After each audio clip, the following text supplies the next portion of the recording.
নমস্কার বন্ধুরা, কেমন আছেন সবাই? রীতা লাইফস্টাইলে আপনাদের সবাইকে স্বাগত।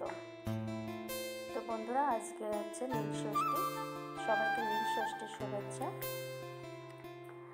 আর আমি আজকে আমার বাড়িতে, আমার যে মন্দির আছে সেখানে আমি নিজের মতন করে আজ নীল ষষ্ঠী পুজো করব। তো আমি আগেই মহাদেবকে আর নন্দীকে বের করে পরিষ্কার পরিচ্ছন্ন করে ঘি মেখে রেখেছি। আর এখন আসনে বসানোর আগে আমি আবার গঙ্গা জল দিয়ে স্নান করে মুছে আসনে বসিয়ে দিয়েছি। আর এখানে আমি সব কিছু আগের থেকে জোগাড় করে রেখে দিয়েছি, যে পুজোয় বসে সব কিছু হাতের কাছে থাকলে গোছাতে আমার সুবিধা হবে।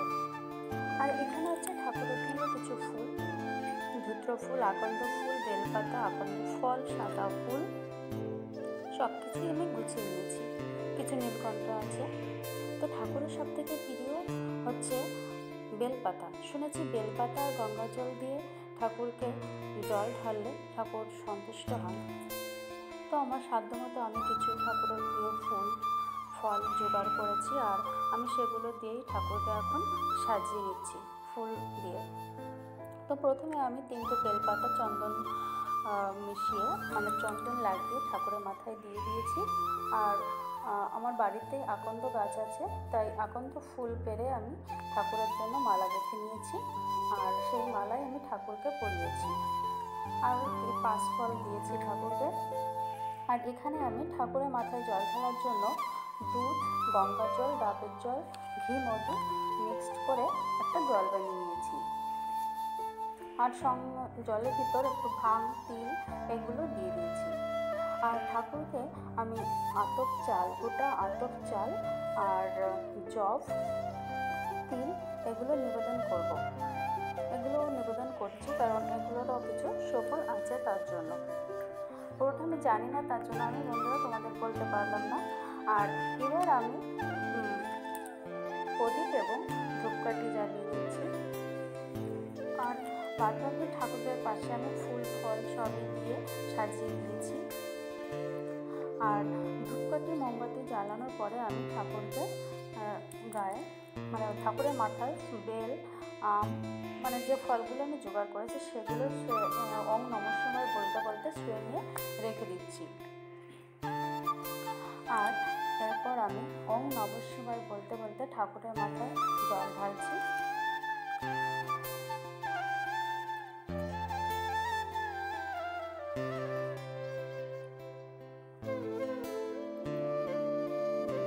তারপর আমি ঠাকুরকে জল নিবেদন করলাম।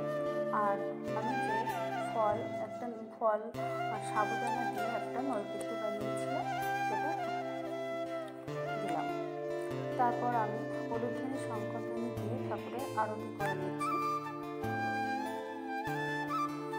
আর আমার পুজো পাঠ কেমন হচ্ছে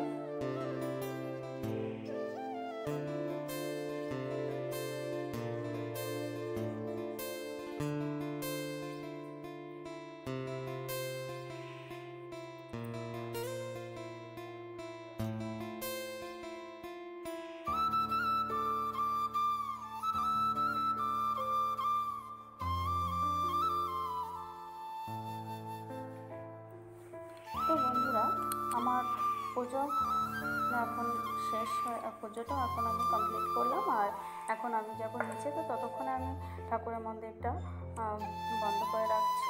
আর নিচে যে আমাকে একটু রান্না করতে হবে, কারণ সকালে আমার রান্না করা কমপ্লিট হয়েছে, কিন্তু ছেলে এখন সেগুলিকে খাবে না, তাই বলছে আলু ভাজি করতে। তো ওর জন্য একটু আলু ভাজি করব আর ওকে খাইয়ে দেবো। তো ওকে খাওয়ানোর পরে আমি একটু রেস্টও নেব।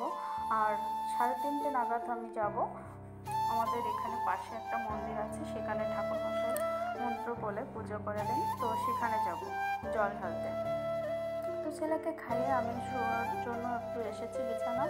তো দেখলাম একটু নেল পালিশটা পরি, কারণ নেল পালিশটা পরে কখনো কাজ করা যায় না, কাজ করতে গেলে সব ঘেটে যায়। তার জন্য আমি নেল পালিশটা পরে নিলাম আর একটু রেস্ট নিয়েছি। তারপর 3টার সময় আমি সব গুছিয়ে আবার চলে আসি আমাদের পাশে যে ঠাকুর মন্দির, মানে শিব ঠাকুরের মন্দিরটা ওখানে। তো ওখানে এসে দেখছি ঠাকুরমশাই আছেন আর অল্প কিছু সংখ্যক লোক আছে যারা পুজো করছেন। তো তার জন্য আমরা অন্য কোথাও না যেয়ে ওখানেই যে পুজোটা কমপ্লিট করছি।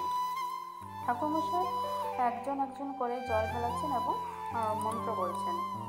তো পুজোটা হয়ে গেছে, এখন আমরা চলে আসছি। তো আমাদের চন্দ্রানীতে এবং ফল দিয়ে দিয়েছে।